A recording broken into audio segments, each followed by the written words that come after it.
Gets ko na kung bakit umabot ng 6,000 plus ang sold nitong ating Tyrite na cordless drill na to. Although naka-box lang siya, pero ang kapal din naman ang quality ng box nito ha. Ang maganda pa dito, automatic na kasi na dalawang battery ang matatanggap nyo. Bawat battery natin nasa 5 cells, so total ng 10 cells na to.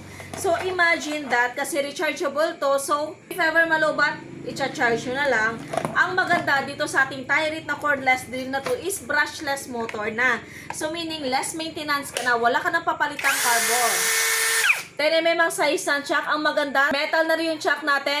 At tingnan nyo naman, meron siya ditong impact mode, drill mode, and screw mode. Yung kanyang drill clutch naman isabot hanggang 20. So kayo na bahalang mag-adjust. So dito sa taas yung kanyang adjustment sa speed.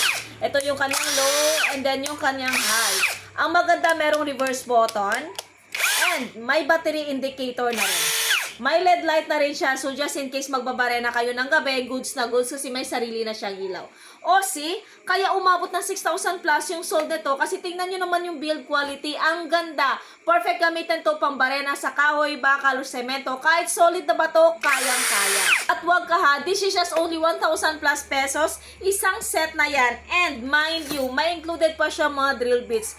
O see, ganyan kaganda itong ating Tyrite na cordless drill na to. Kaya sa mga gustong magkaroon ng isang affordable yet magandang quality, maasan when it comes sa mga DIY nyo, pang bahay-bahay nyo, go for this. Ilalagay ko yung link nito sa yellow basket.